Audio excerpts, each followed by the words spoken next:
Hi అండి. Hello. Welcome to my channel. ఈరోజు చేసుకోబోయే రెసిపీ వచ్చేసి ఎర్రపప్పు రెసిపీ ఎలా ప్రిపేర్ చేసుకోవాలో వీడియోలో చూసేద్దాం.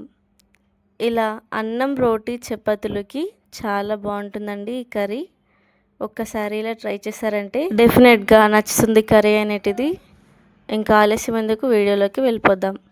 ఫస్ట్ స్టవ్ ఆన్ చేసి కడాయి పెట్టుకున్న తర్వాత కడాయిలో ఆయిల్ వేసి జీలకర్ర ఆవాలు వేసుకొని దాంట్లోనే సన్నగా తరుక్కున్న ఉల్లిపాయలు వేసుకున్న తర్వాత ఇలా ఉల్లిపాయలు చక్కగా ఫ్రై చేసుకునేటప్పుడు 4-5 పచ్చిమిరపకాయలు పొడిగా కట్ చేసుకున్నవి వేసుకోవాలి. దాంట్లోనే కరివేపాకు ఒక 2-3 రెబ్బలు వేసుకొని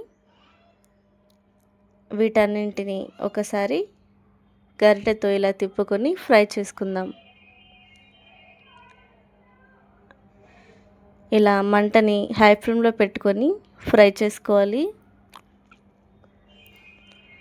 ఇలా ఫ్రై అయిన తర్వాత దీంట్లోనే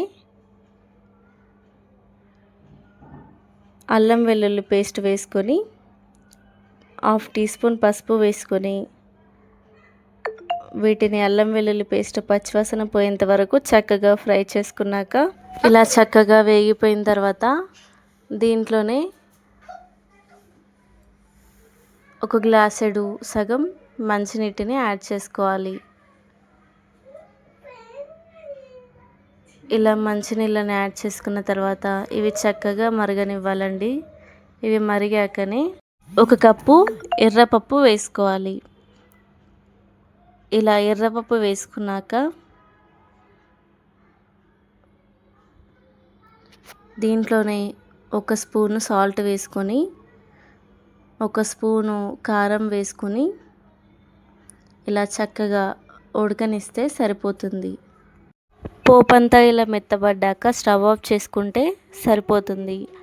ఇంకా కర్రీ అనేది మనకు రెడీ అయిపోయింది. సర్వ్ చేసుకోవచ్చు. ఇంకా వీలైతే ఛానల్కి సబ్స్క్రైబ్ చేసి లైక్ చేయండి, కమెంట్ చేయండి. Thank you for watching.